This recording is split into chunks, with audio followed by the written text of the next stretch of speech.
한 알에 200원. 이렇게 저렴한 가격으로 배를 채울 수 있고 건강을 챙길 수 있는 재료가 또 있을까요? 달걀은 우리가 먹는 음식에서 뗄 수가 없습니다. 다양한 요리의 재료면 물론 달걀 하나만으로도 훌륭한 요리가 만들어지죠. 그런데 일본에서 달걀은 오랫동안 먹으면 안 되는 것이었습니다. 닭은 귀했고 여기에 불교의 육식금지령이 맞물리면서 달걀을 먹다 걸리면 곤란한 시대가 꽤 오래 이어졌습니다. 그리고 그 금기는 에도시대 1603년이 되어서야 에도의 상공업자들 사이에서 조심스럽게 먹는 문화가 퍼져나가기 시작해요. 하지만 지금처럼 누구나 살 수 있는 게 아니었습니다. 비싸고 귀해서 어느 정도 여유가 있어야 먹을 수 있는 것이었죠. 그러다 에도 중기를 넘어서면서 달걀이 점점 대중화되기 시작합니다. 그리고 이게 그냥 보급되는 데서 끝나지 않았어요.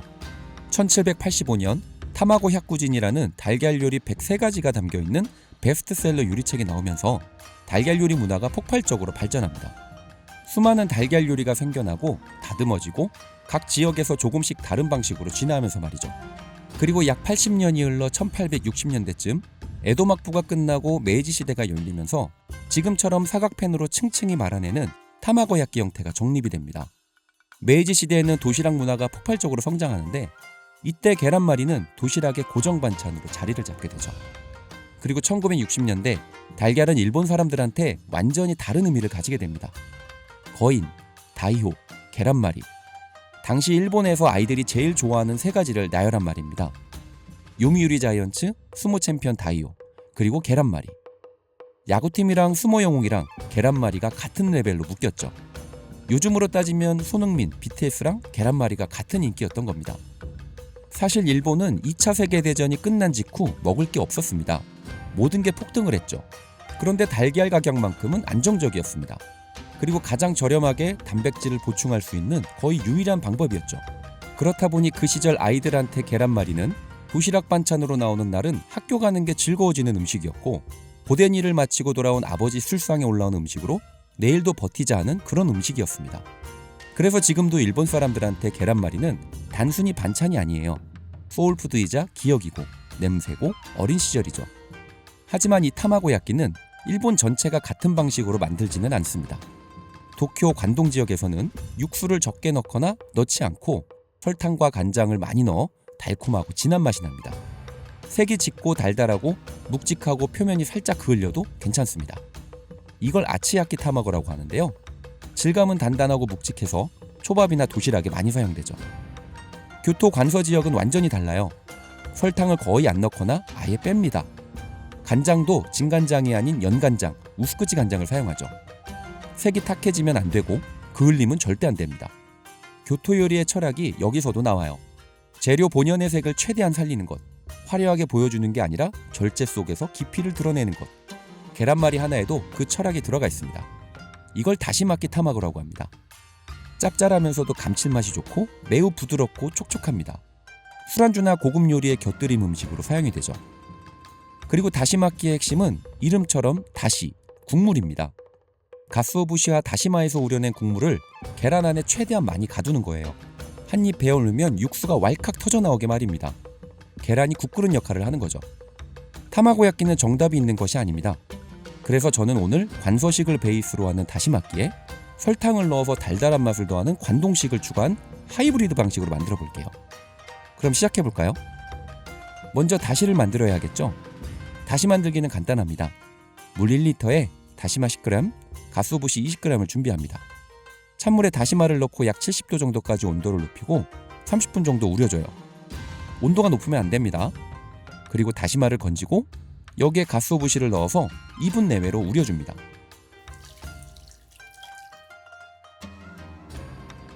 이제 방금 만든 다시에 여러 재료를 넣어서 다시마끼 지를 만들 거예요. 방금 만든 다시 170ml에 우스쿠지 간장 28g, 미림 70ml, 사케 60ml, 설탕 80g을 넣어서 잘 섞어줍니다. 이게 다시마끼 타마고의 달달하고 감칠맛이 나게 하는 핵심이죠. 설탕이 녹을 때까지 저어줍니다. 이제 계란 300g을 준비하고 방금 전에 만든 다시마끼지 250ml를 부어서 같이 섞어줍니다. 거의 절반이 국물이에요. 이 비율이 올라갈수록 맛은 깊어지지만 굽기의 난이도 또한 엄청 올라갑니다. 달걀물이 팬 위에서 버티질 못하고 흘러내리고 말다가 찢어지고 식은 뒤에는 육수가 새어나오기도 해요. 그래서 감당할 수 있는 선에서 조절을 잘 하셔야 합니다. 너무 어렵다고 생각하시는 분은 여기에 감자 전분을 조금 넣으면 쉬우실 겁니다.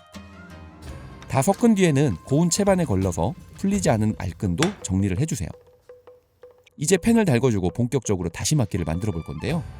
재밌는 사실이 있습니다. 다시마끼는 반복의 작업입니다. 한 층 한 층 얇게 부어서 말고 또 부어서 말고, 이게 전부예요. 화려한 기술도 없고 비싼 재료도 없죠. 그래서 매일 아침 수십 번씩 굽는 막내가 선배들보다 더 잘 만듭니다. 팬을 달궈줍니다. 이게 불 조절이 꽤나 중요한데요. 조금 더 수월하게 하려면 구리팬을 쓰면 됩니다. 열이 팬 전체로 균일하게 퍼져서 좋죠. 핫스팟이 생기지 않아서 갈색 그을림 없이 잘 나옵니다. 그런데 좀 비싸니 전 그냥 스튜디오에 있는 걸로 할게요. 불이나 조리도구가 평소에 사용하던 것이 아니다 보니 오늘 상당히 긴장됩니다. 기름을 키친타올에 적셔서 팬에 얇게 발라주세요. 방울방울 맺혀있으면 안됩니다. 얇고 고르게 펴서 발라주시고요. 온도 체크를 해주는데요. 계란물을 살짝 떨어뜨려서 지지직 소리 나면 이제 계란물을 부어줄게요. 조금만 붓습니다. 얇은 막을 만드는 게 중요해요. 가장자리가 익기 시작하죠? 이 타이밍입니다. 완전히 다 익히면 안 돼요. 부풀어 오르는 것은 젓가락으로 쳐서 없애줍니다. 그리고 가운데가 촉촉하게 살아있을 때 말기 시작해요. 다 익어버리면 층이 서로 붙질 않습니다. 자, 말아줄게요. 처음에는 모양을 예쁘게 만들려고 생각하지 않으셔도 돼요. 말리다 보면 나중에 다 잡힙니다. 말아둔 걸 팬 위쪽으로 밀어 올려주고 비워진 자리에 기름 한 번 더 얇게 도포해주고 계란물 다시 부어줍니다. 말아둔 덩어리를 살짝 들어 올려서 새로 부은 계란물이 그 아래로 흘러들어가게 해줘야 해요. 그래야 층이 하나로 붙거든요. 그리고 또 말아요. 그리고 또 붓고 원하는 크기가 될 때까지 반복합니다. 이때 젓가락으로 계란을 잡으려고 하는데 그러면 잘 안 됩니다. 젓가락은 살짝 대주기만 하시고 팬과 함께 스냅을 잘 이용해줘야 해요. 이게 잘하는 방법이 따로 없습니다. 그냥 반복하시면서 실력을 늘리셔야 합니다. 팬 위에서 모양을 잡아주면서 만들 수도 있지만 그건 모든 것이 익숙해질 때 하세요. 처음 하시는 분들은 정신없어서 모양 잡다가 다 망칩니다. 모양은 나중에 잡아도 돼요. 이제 원하는 크기가 만들어졌습니다. 김밥발에 올려줄게요. 모양을 잡아주고 위에 살짝 무거운 걸 올려둡니다. 잔열이 안쪽까지 들어가면서 마무리가 돼요. 불을 끄고 나서도 요리는 계속되고 있는 겁니다. 시간이 지나면 완성입니다. 잘라볼까요? 다신물을 먹고 있는 다시마끼의 모습입니다. 완벽한 모양은 아니지만 맛은 아주 끝내줍니다. 이런 형태의 다시마끼는 스시야에서 코스 맨 마지막에 나오죠. 달콤하고 부드럽고 촉촉함으로 마무리를 하는 겁니다. 셰프가 건네는 마지막 인사라고 할까요? 그럼 이제 스시로도 잡아보겠습니다. 원래 스시는 다시마끼가 아닌 관동식으로 하는 것이 좋아요. 스시를 잡을 때 물기가 많이 나오는 것은 좋지 않거든요. 그래도 전 스시맨이니 이걸로 스시를 만들어 볼게요.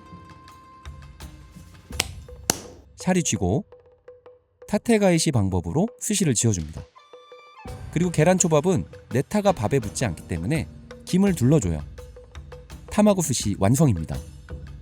다시마끼 타마고로 만든 것도 맛있습니다. 달달한 다신물을 먹고 있는 계란과 샤리와 만남이 부드럽게 풀려나가다 보니 단단한 계란초밥과 또 다른 맛을 보여주네요. 이렇게 달콤한 타마고 야끼는 생선 네타와 여러 생물의 무거워진 입을 가볍게 마무리할 수 있습니다. 그래서일까요? 저는 회전초밥집에 가면 마지막에는 꼭 타마고 스시를 먹게 되더라고요. 한 알에 200원밖에 안 하는 재료이지만 이렇게 훌륭한 요리가 될 수도 있습니다. 오늘 타마고 야끼 편 어떠셨나요? 재미있게 보셨다면 구독 누르시고 다음 편도 함께 해주세요. 자, 그럼 스시 한 입 맛있게 드십시오.